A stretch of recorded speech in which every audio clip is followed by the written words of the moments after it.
She flies so high. Turn the music down. Good evening. I'd like to call to order tonight's meeting, our tax rate hearing, and please join me for the Pledge of Allegiance. I pledge allegiance to the flag of the United States of America and to the republic for which it stands, one nation, under God, indivisible, with liberty and justice for all. Thank you. Roll call, Mrs. Calandra. Mrs. Applebaum? Mr. Applebaum? Here. Mr. Jacob? Here. Mr. Major? Present. Mrs. Mogerman? Present. Dr. Sturtino? Mr. Feldman? Here. 3.0, I don't believe there are any citizen statements for the tax rate hearing. 4.0, call for executive session. There is none. 5.0, approval of the agenda. May I have a motion and a second to approve the agenda, September 19th, 2012. So moved. Second. Do we need a roll call, Carol? No. All in favor? Aye. Any opposed? Motion carries 6-0. 6.0, items for review and/or action. 6.01, hearing on the proposed 2012-2013 tax rate. Call on Mr. Mark Stockwell, our CFO.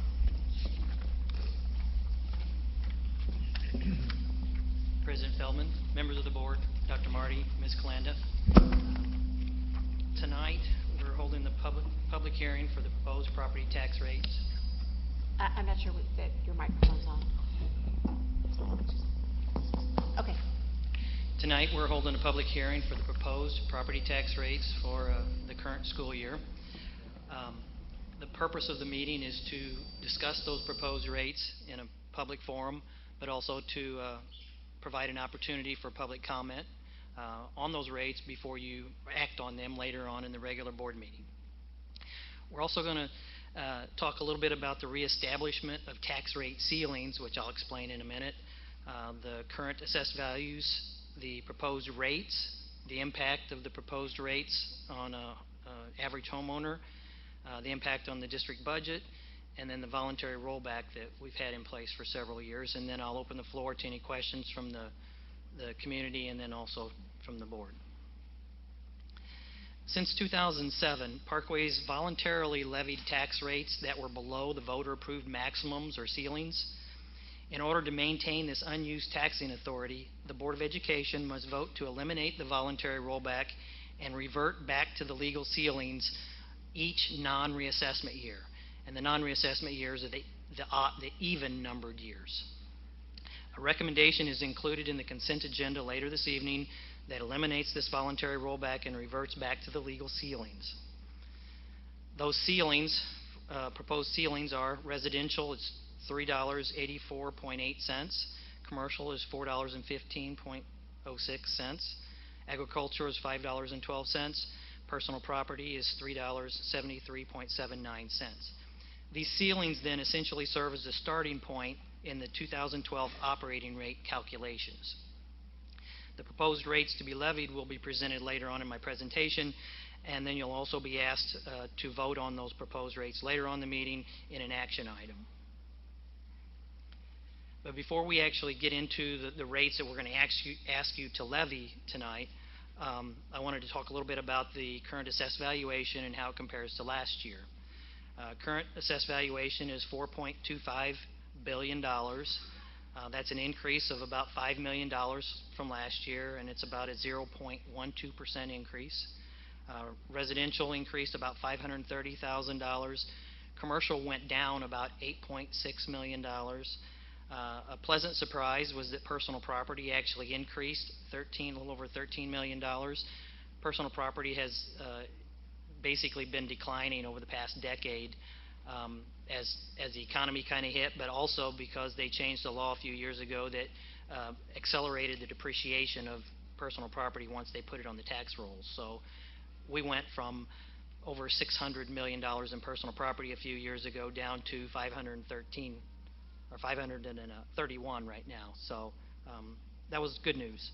Agricultural stayed basically the same.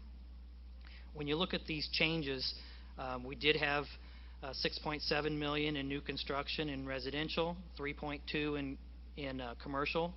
I mentioned the personal property, but we also had reductions in our assessed values due to successful assessment appeals by businesses and by residents.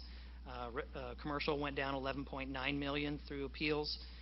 Residential went down $6.2 million. And again, you had the small increase in agricultural. Total assessed valuation, again, is $4.25 billion. Commercial is about 25% of that. Residential is 62.5%. Personal property is about 12.5%. And before I actually go too much into the rates for next year, I just wanted to point out that property tax rates are set and collected by property class. And when I say property class, I mean residential, commercial, agricultural, and personal property. Once the property taxes are collected, we then allocate those funds to the various funds that we operate, and we do that by setting what we call a blended rate. And the blended rate allocates money to the general fund, the special revenue or the teachers fund, the debt service fund, or the capital projects fund. The proposed rates for 2012 are residential, it's 3.5961. That's a 26-cent increase from last year. We're able to propose that because we have been levying a rate that was significantly below the voter-approved ceilings for the past 5 years. The commercial rate is going up 16.55 cents to $4.21.15 cents. Again, that's part of a voluntary rollback, but that also includes 1 penny, 1.77 cents. That's attributable. It's caused by a recoupment of commercial property taxes that were returned to taxpayers for appeals that were settled this year, but some of the appeals actually dated back to 2003. So we actually returned over $3 million last year, and unfortunately, we're just the way the tax laws work, we're only going to be able to really recoup about $180,000 of that. But the personal property tax rate will be staying the same, and the agricultural rate goes down 2/100ths of a cent, so it essentially stays the same. The blended rate of 3.7678 is 20.32 cents higher than last year, and these rates exclude the 34-cent debt service levy. We then take the monies again and allocate them out by fund, and these are the rates that are provided by fund: $1.26 to the general fund, $2.50 to the special revenue fund, and those I'm actually not recommending any allocation for the capital improvement fund, as we had built up some reserves in that fund, enough to cover us for a couple years. So 2 or 3 years from now, we'll have to start levying in the capital projects fund again. But those three combined represent the operating tax rate, and then we also add on to that the debt service levy for a total blended rate of $4.10, 10.78 cents. And the proposed rates, I wanted to also just provide an example of how it would impact an average homeowner in Parkway. Last year, if you had a home that was valued at $250,000 and you had vehicles or boats valued at $15,000, your assessed valuation would have been, your market value would have been $265,000. Your assessed valuation, which is a percentage of your market value, would have been $52,450. When you apply the residential and the personal property tax rates to those two categories, you would have paid $1,983 to Parkway last year. This year with the new rates, I left the home the same because this was not a reassessment year. The cars I increased by $378, only because the personal property total went up, the 2.52%. If you didn't buy a new car, your value would actually have gone down through the depreciation, but I thought it was fair to add that. Bottom line is your taxes this year to Parkway would be $2,112. That's a $129 increase. And I also wanted to point out that our share of the property taxes, Parkway's, represents between 50 and 55% of your total property tax bill. When I made this presentation last year, I had a few comments from folks thought that I was saying that was their entire property tax bill. It's a little over half. So then when we look at projected property taxes compared to last year, total property taxes, which include the debt service levy, last year were $161 million. This year, we're projecting $169.5 million.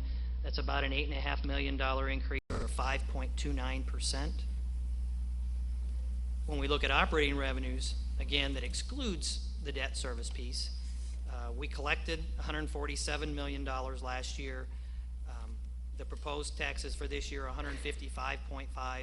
Again, it's right at $8.5 million, and that's a 5.78% increase.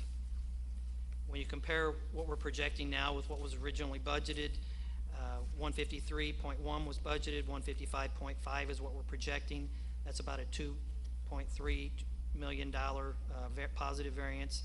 That's a 1.55%. That's tied to the voluntary rollback adjustment and the fact that our personal property came in a little higher than what we had projected. One of the things I wanted to also point out is that last year, 2011, our tax rate, residential operating tax rate, was 19th out of 22 school districts, meaning it was the 4th lowest in St. Louis County. With the adjustment this year, it will still be 19th out of 22 school districts. So I just wanted to point out we're still very near the bottom as far as tax rates are. And then finally, we, like I said, mentioned earlier, since 2007, we've been levying a tax rate. Last year it was 52 cents below the authorized ceiling. This year it's 25.77 cents below the authorized ceiling. And basically that would, if you levied the full amount, it would generate an additional $6.8 million annually. And at this point, I wanted to open the floor to any questions or comments that may come from anyone in the audience.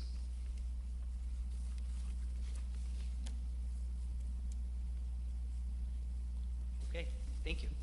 And then, does the board have any questions or comments?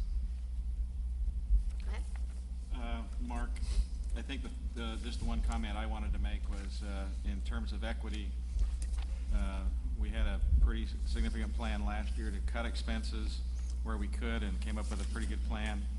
And I think one of the reasons we're voting for this is in terms of equity, $8 million that we reduced our expenses, and then $8 million here so that we could close the hole that we have and not have to reduce programs any further or get into the point where we'd be reducing that. So my message is next year when we meet, I really want to make sure that we have, I know the taxes are going to go up. I want to make sure that the expenses match that. Absolutely.